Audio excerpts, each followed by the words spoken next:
Subscribe करें हमारे YouTube channel को और बेल आइकन को प्रेस करें हमारे लेटेस्ट वीडियोस को देखने के लिए।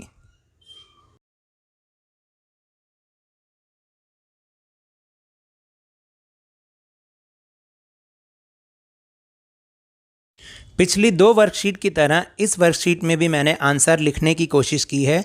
इसके लिए आप पूरी वर्कशीट को ध्यान से सुनें और देखें। Hello and welcome to Lavneesh sir की क्लास। शिक्षा निदेशालय राष्ट्रीय राजधानी क्षेत्र दिल्ली की ये वर्कशीट नंबर 21 जो कि क्लास 10वीं के स्टूडेंट्स के लिए है। भारतीय अर्थव्यवस्था के क्षेत्रक पाठ नंबर 2 अर्थशास्त्र से ली गई है। ये भी पिछली वर्कशीट की ही कंटिन्यूशन वर्कशीट है। तो चलिए समझते हैं इसको मेरे साथ। आर्थिक गतिविधियों को क्षेत्रकों में वर्गित करने के अन्य तरीके भी हो सकते हैं। आपको याद है ना आर्थिक गतिविधियां क्या होती हैं? यानी वो गतिविधियां जिनमें रुपए पैसों का लेन देन होता है। और हमने इसका वर्गीकरण एक ये भी तो पढ़ा था, प्राथमिक क्षेत्रक, द्वितीयक क्षेत्रक और तृतीयक क्षेत्रक। तो इसको वर्गीकृत करने के दूसरे तरीके भी हो सकते हैं। ये सार्वजनिक क्षेत्रक और निजी क्षेत्रक, जिसे हम स्वामित्व आधारित क्षेत्रक भी कहते हैं, और संगठित क्षेत्रक और असंगठित क्षेत्रकों के रूप में भी हो सकती हैं। तो आइए समझते हैं सबसे पहले स्वामित्व आधारित क्षेत्रकों को, जो कि सार्वजनिक क्षेत्रक और निजी क्षेत्रक होते हैं। इन सब का एक आसान नाम आपको बताऊं, सार्वजनिक क्षेत्रक यानी सरकारी क्षेत्र और निजी क्षेत्रक यानी प्राइवेट क्षेत्र। तो चलिए चलते हैं इन दोनों की तुलना देखते हैं कि इन दोनों में क्या अंतर होता है। पहले हम बात करते हैं सार्वजनिक क्षेत्रक की। इसमें जो परिसंपत्तियां होती हैं उन पर सरकार का नियंत्रण होता है, यानी जितनी भी प्रॉपर्टी है, जो भी चीज़ है, उस पर सरकार का ही नियंत्रण होगा। दूसरा, सार्वजनिक क्षेत्र का उद्देश्य केवल लाभ कमाना नहीं होता, बल्कि इसका उद्देश्य कल्याण करना होता है। इसमें रोजगार की सुरक्षा होती है, यानी किसी को भी आसानी से नौकरी से नहीं निकाला जा सकता।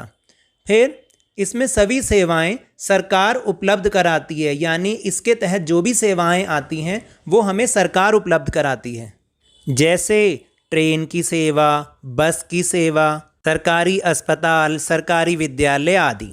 फिर है सवैतनिक छुट्टी व अन्य सेवाएं भी दी जाती हैं, यानी अगर इसमें छुट्टी की जाए तो उसके बदले हमारा वेतन नहीं कटता है, और इसके अलावा भी बहुत सारी सुविधाएं इसमें दी जाती हैं। उदाहरण के लिए भारतीय रेलवे या कोई अन्य उदाहरण भी हो सकता है जो आप सोच सकते हैं। अब बात करते हैं निजी क्षेत्रक यानी प्राइवेट सेक्टर की। इसमें जो भी परिसंपत्तियां होंगी, जो भी प्रॉपर्टी होगी या जो भी चीज़ होगी, उस पर निजी स्वामित्व होता है, यानी किसी एक का या कुछ लोगों का स्वामित्व होता है।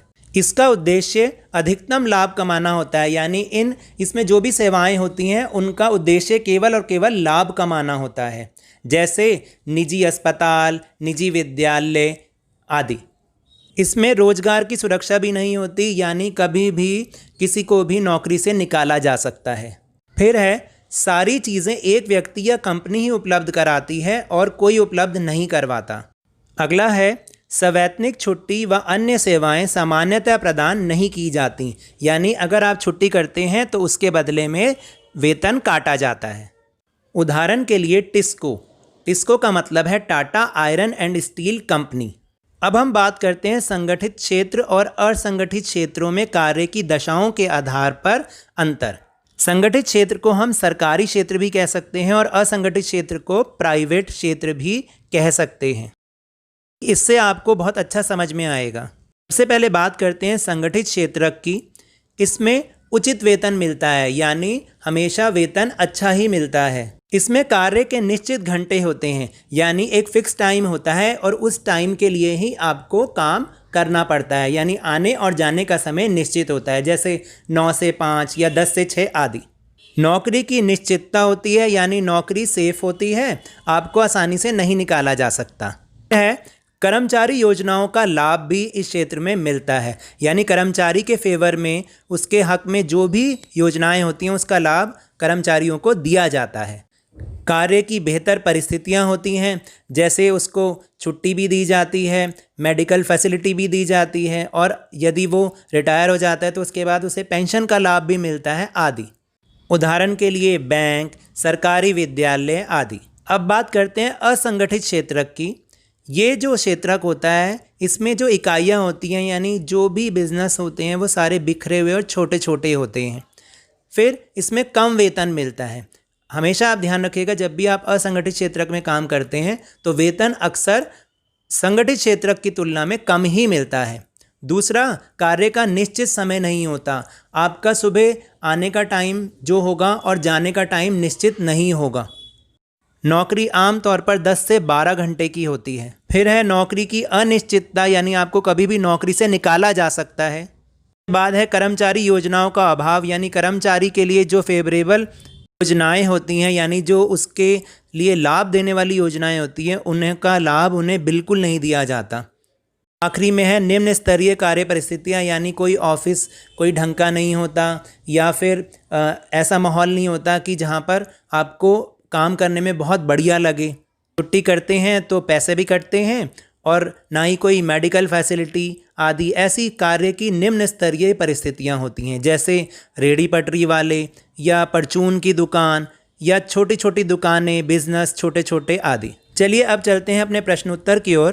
पहला प्रश्न है, सार्वजनिक क्षेत्रक एवं निजी क्षेत्रक की तुलना कीजिए। आज की वर्कशीट में उत्तर ढूंढना कोई मुश्किल काम नहीं है, तो ये रहा इसका उत्तर।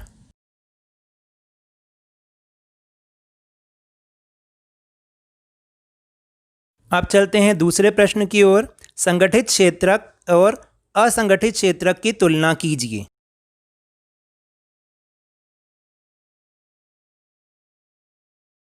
चलते हैं तीसरे प्रश्न पर। असंगठित क्षेत्रक की समस्याओं पर एक संक्षिप्त निबंध लिखिए। तो ये रहा इसका उत्तर। असंगठित क्षेत्रक छोटी छोटी और बिखरी इकाइयों जो अधिकांशतः सरकारी नियंत्रण से बाहर होती हैं से निर्मित होता है। इस क्षेत्रक के नियम और विनियम तो होते हैं परंतु उनका अनुपालन नहीं होता है। कम वेतन वाले रोजगार हैं और प्राय नियमित नहीं हैं। यहाँ अतिरिक्त समय में काम करने, सवेतन छुट्टी, अवकाश, बीमारी के कारण छुट्टी इत्यादि का कोई प्रावधान नहीं है।